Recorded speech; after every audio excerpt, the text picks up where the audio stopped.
get lots of great questions every day, and a lot of these questions are applicable to everybody. So let's go over a few of them. The first one is from Eric. He says, can you explain ISO for me? I have a Nikon D3000 and haven't quite got the hang of it. Thanks for any info. Well, I actually have a whole video on ISO sensitivity. However, the basic idea is that ISO sensitivity is how sensitive your camera's sensor is to light. The lower the ISO number, the less sensitive the sensor. So if you're in low light, you might want to increase the ISO sensitivity so the sensor is more sensitive to the available light. However, remember that different cameras act differently at higher ISOs in general. So the higher the ISO number, the more noise you will see in your photo. So the next question is from Blas. He says, hi, third-party lenses, or should I stay always with Nikon lenses? Your opinion. Well, I've heard lots of great things about third-party lenses, at least about the Sigma and Tamron lenses. They're the larger third-party manufacturers.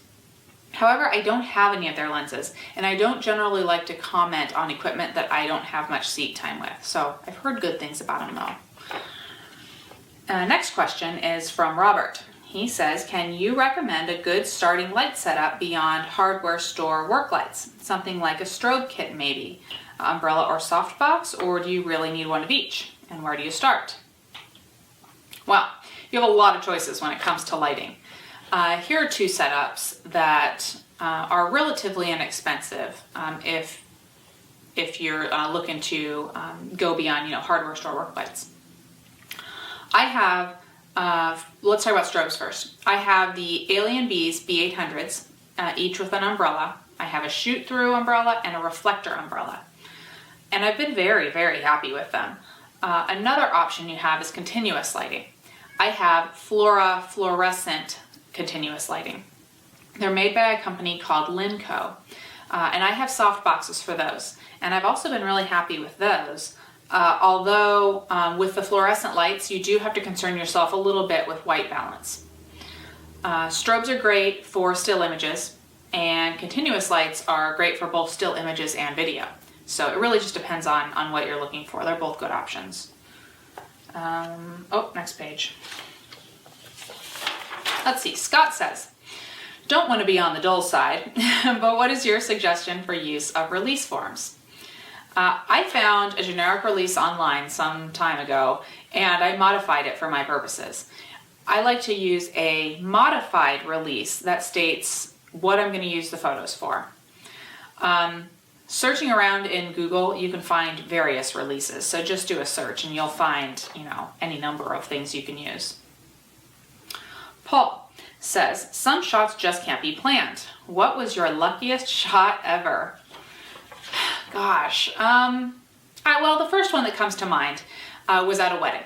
It was a young couple that they were totally fun, and they were a little bit, like rock and roll, I guess. After the ceremony, we were walking around the corner of the venue to take some portraits, and there just so happened to be a concert going on next door.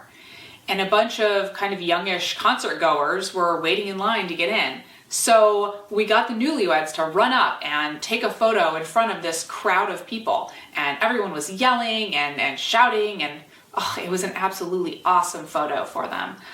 In fact, it was the photo for them. That's the one that they blew up and is on their wall and on their parents' wall. And everybody loves that one because it was perfect for them. So that was super lucky. The next question is from Ken.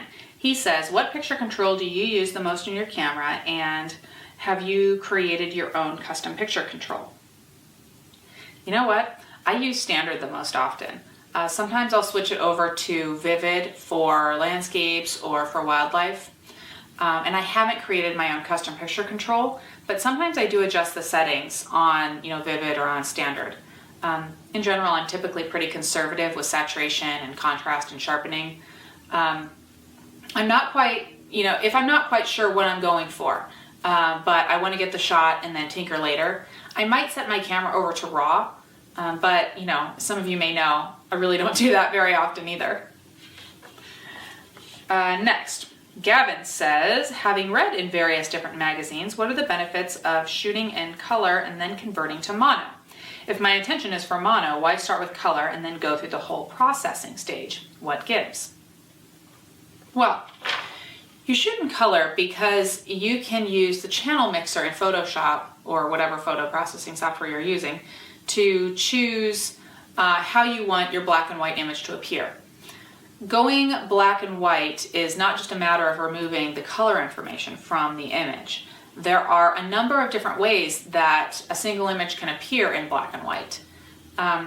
This question actually gives me an idea. I think I'll do a video soon where I will show you different black and white images, or the same black and white image, but how it can look different in different types of black and white.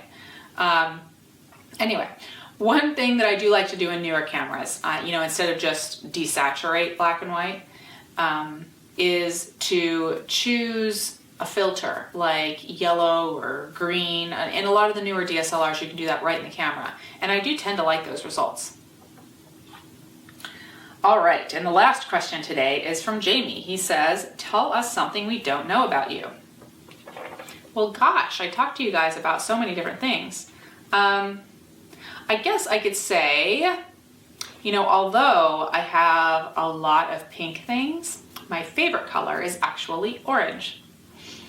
So that's it. I'll talk to you guys later.